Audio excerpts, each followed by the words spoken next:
Thumbnail देख करके तो आपको पता चल ही गया होगा कि आज ये वीडियो किस चीज़ पे बनने वाली है, किस टॉपिक पे। आज हम इस वीडियो में बात करने वाले हैं पब्लिक सेफ्टी के बारे में, रेप क्यों होते हैं और इसके कारण क्या हैं। तीसरा, हम लोग पुलिस से क्यों डरते हैं, वो क्या गुंडे हैं। इन तीनों टॉपिक के ऊपर में आज हम बात करेंगे। तो सबसे पहले पब्लिक सेफ्टी के बारे में। मुझे पर थी, क्या बोलते भेलपुरी खाने से मेरा हाँ, पति साइड में था, ठीक है। एक इंसान आया उसने उसको गोली मार दी। यहाँ पे उसने बोला कि ये शायद मुस्लिम नहीं है, उसने उसको गोली मार दी। नहीं, आप टेंशन मत लो। अब बेटा आप यहाँ पे रहो, हम साथ में। मैडम ये जो भहीद साहब है प्रेसिडेंट, आप टेंशन मत लो, मेरे पति का बच्चा लो। हम बचा देगा, कोई बात नहीं। भाई तकरीबन फोन प्लीज भगवान के लिए बचा लो। दब सिमन युवा डिजाइन किया है। ठीक है हम बचा देंगे ना, आप टेंशन मत लो।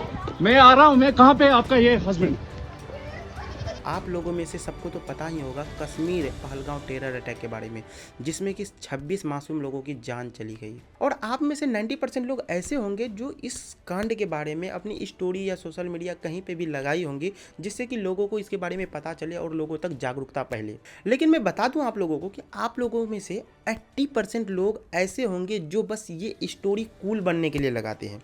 जैसे कि मदर्स डे हो, फादर्स डे हो, रामनवमी हो, हर इस टाइप के फंक्शन जब भी आते हैं, इन सब डे पे स्टोरी लगाते हैं। ये लोग स्टोरी इसलिए लगाते हैं बस कूल बनने के लिए, इसलिए नहीं कि उन्हें कुछ फ़र्क है। आज मदर्स डे है तो मम्मी के लिए इस वजह से कि मम्मी को हम मानते हैं, ऐसा वैसा ऐसा कुछ नहीं है। भले वो मम्मी को घर में गाली दे, उसके खाना दिए हुए खाना को फेंक देंगे, लेकिन आज मदर्स डे है, आज तो स्टोरी लगाना पड़ता है। भले वो अपने पापा से अच्छे मुँह से बात ना करे, लेकिन स्टोरी तो लगाना है। आज फादर्स डे है, स्टोरी लगा करके तो कूल बनना है। आज रामनवमी है तो आज जय श्री राम का नारा लगाना है, पूरे घूमना है चारों तरफ। ये बस ऐसा करने के लिए स्टोरी लगाता है, लोगों को दिखाने के लिए कि मैं लगाऊंगा तो लोगों को पता चलेगा कि मुझे इन सब चीज़ के बारे में पता है और लोग मुझे चूतिया नहीं समझेंगे। भाई अगर तुम्हें बात बुरी लगे तो लगे, अगर तुम मदर्स डे के दिन स्टोरी लगाते हो, फादर्स डे के दिन स्टोरी लगाते हो या रामनवमी के दिन स्टोरी लगाते हो तो तुम हो चूतिए। चाहे मदर्स डे हो, चाहे फादर्स डे हो, चाहे रामनवमी हो, कुछ भी हो, ये सब हमारे लिए एक दिन के लिए है। ये तो हर दिन होना चाहिए। मदर्स डे हर दिन होना चाहिए, फादर्स डे हर दिन होना चाहिए। मैं ये नहीं बोल रहा हूँ कि आप स्टोरी लगाओ कुछ भी।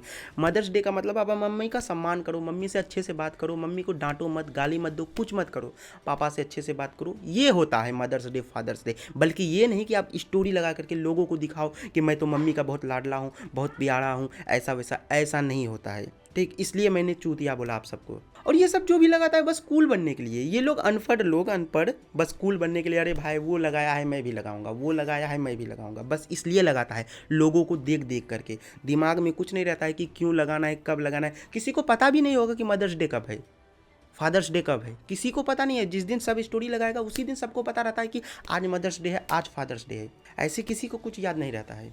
तो भाई बहन आप जो भी हो, अपना दिमाग लगाओ और दिमाग से काम करो। ये चूतियापंती में मत पड़ो कि स्टोरी लगाऊंगा, लोग को दिखाऊंगा। अरे तुम स्टोरी लगा करके क्या दिखा लोगे? अगर कहीं पे मर्डर हुआ, कहीं पे कुछ होता है, तुम स्टोरी लगाते हो, वाह हम तो बहुत जागरूक हैं, स्टोरी लगा करके लोगों को दिखाएंगे कि वाह हमको सब पता है।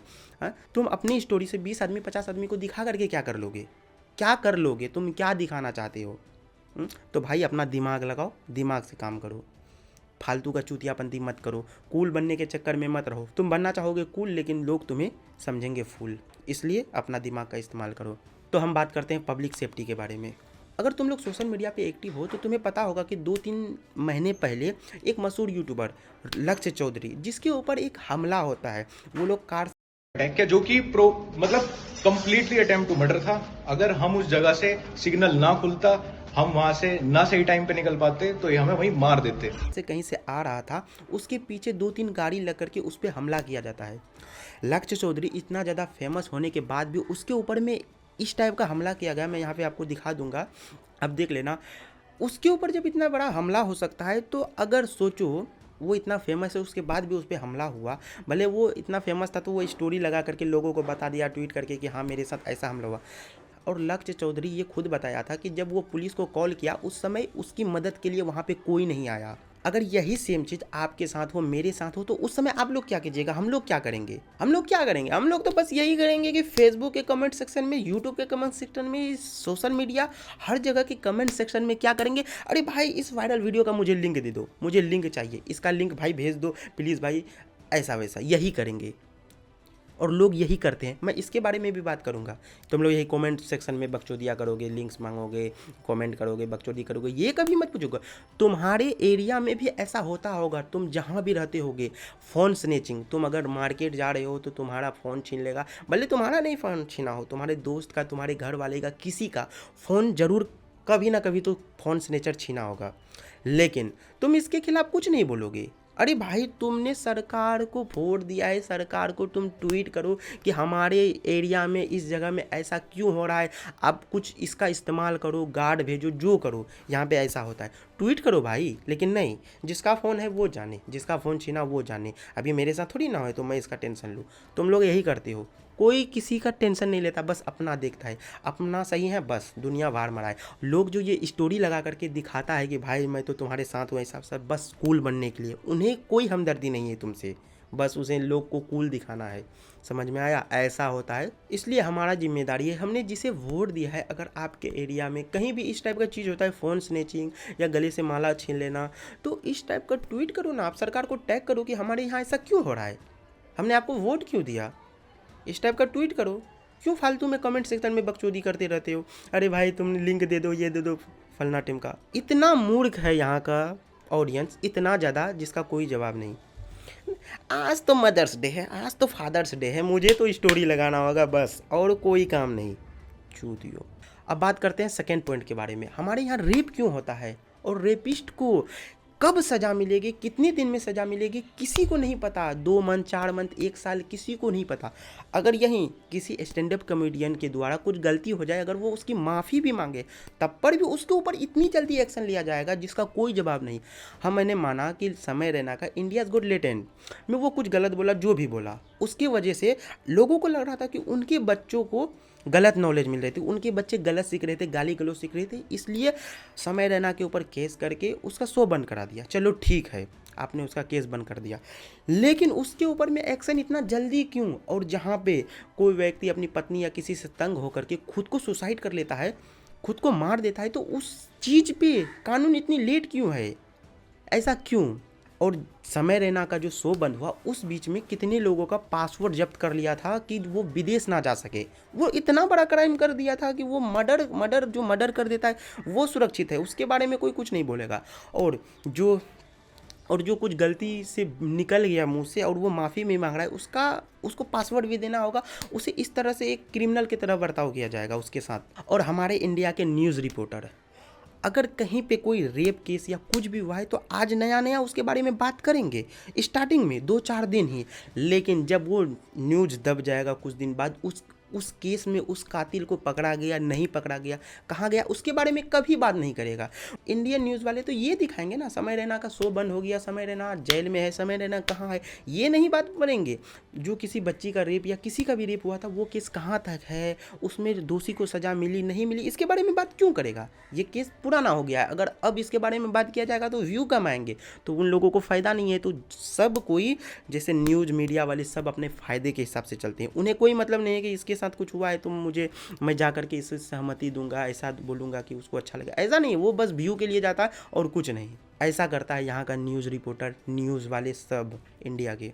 तो अब बात करेंगे रेप क्यों होता है। रेप होने का कारण है हम लोग जो पॉर्न देखते हैं, वो मैं भी देखा हूँ, आप लोग भी देखते होंगे, ये मैं नहीं बोल रहा हूँ, लेकिन इसका मेन कारण है पॉर्न।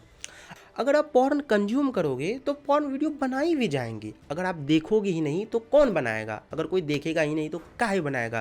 क्यों? उसको प्रॉफिट ही नहीं। आप देखते हो तो उसको प्रॉफिट है, इसलिए बनाया जाता है। अगर आप नहीं देखोगे तो उन्हें क्यों बनाएगा? कोई क्यों बनाएगा अगर कोई नहीं देखेगा? तो अब आप बोलोगे कि हम लोग इसके जिम्मेदार कैसे हैं? आप पॉर्न देखते हो तो पॉर्न बनता है, और इन देखने वालों में कुछ ऐसे दरिंदे होते हैं जो ये चीज़ देखने के बाद उसे करने का मन करता है उस टाइप का। तो उसके चक्कर में वो कुछ बच्चियों को अपना शिकार बना लेते हैं और बच्चियों के साथ ऐसा करते हैं। इसका मेन रीज़न है यही। इसलिए जितना कम हो सके उतना कम पॉर्न देखो, धीरे धीरे पॉर्न आदत छोड़ दो। ये बहुत गलत चीज़ है। इससे जो आपका दिमाग है ना, इसका सोचने का क्षमता कम हो जाएगा। इससे बहुत सारी प्रॉब्लम हो सकती है, आपको थकावट लगेगा, मतलब इस टाइप का बहुत कुछ है। और मैं आपको सिंपल में बता देता हूँ, अगर आपको पॉर्न एडिक्शन छोड़ना है तो सबसे पहले आप कहीं बिजी हो जाओ अपने लाइफ में, कुछ काम करो, कहीं पढ़ने चले जाओ या कोई क्लास पकड़ लो, खाली मत बैठो, कुछ ना कुछ करो, जिससे कि धीरे धीरे आपको ये आदत खत्म हो जाएगी। और तीसरे पॉइंट पे हम बात करते हैं पुलिस से हम लोग डरते क्यों हैं? पुलिस तो हमारी सेफ्टी के लिए है, फिर भी हम लोग पुलिस को देख के डरते क्यों हैं? मैं भी कभी बाइक लेके जाता हूँ तो मुझे भी डर लगता है। क्यों डर लगता है?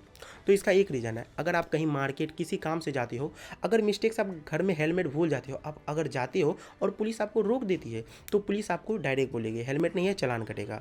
अगर आप बोलोगे सर गलती हो गया, नेक्स्ट टाइम से मैं पहन के आऊँगा, फिर भी वो नहीं मानेंगे। बाद में वो बोलेंगे कि आप 200-400 दो, आपको हम जाने दे देंगे। मजबूरी में लोग 200-400 देना पड़ता है, दे भी देता है और चले जाता है। तो हेलमेट गलती है, लेकिन गलत है नहीं पहनना, लेकिन अगर नहीं पहना है तो आप कर सकते हो ना, चलो वार्निंग दे दो या उस चीज़ का फ़ोटो ले लो। अगर नेक्स्ट टाइम आप अगर बिना हेलमेट के देखे तो आपका चालान काटा जाएगा, इस टाइप का कर सकते हो। लेकिन नहीं, चालान नहीं कटेगा, भले पुलिस वाले घूस लेंगे 200-400, इससे सरकार को कोई फ़र्क नहीं। इसके बारे में क्यों कोई सोचेगा?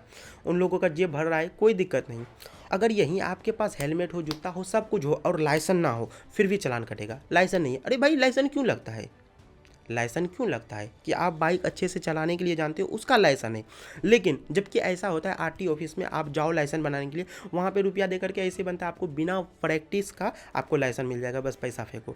तो भाई जब वहाँ पे लाइसेंस मिल रहा है क्या करने के लिए? बस दिखाने के लिए कि पुलिस पकड़ेगा, लाइसेंस देखो मेरे पास लाइसेंस है, मैं जानता हूँ।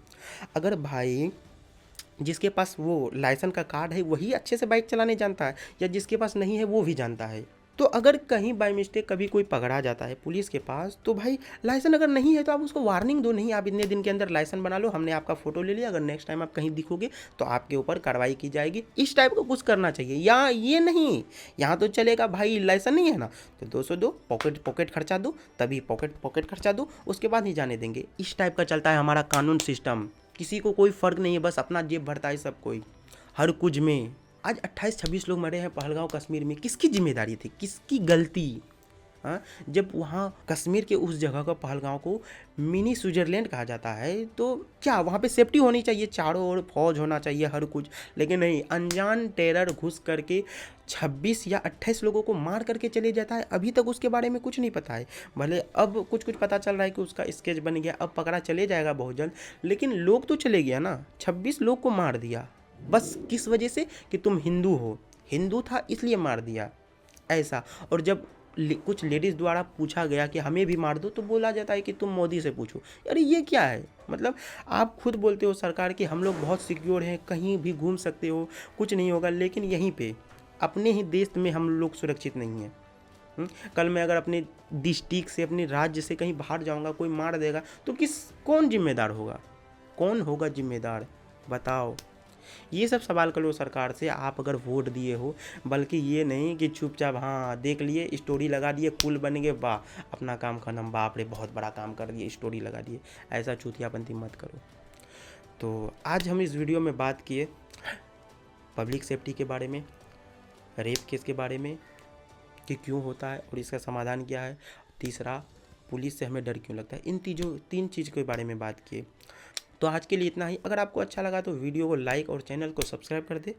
तो thanks for watching, bye bye, take care, अपना ध्यान रखो, अच्छे से रहो, बाय।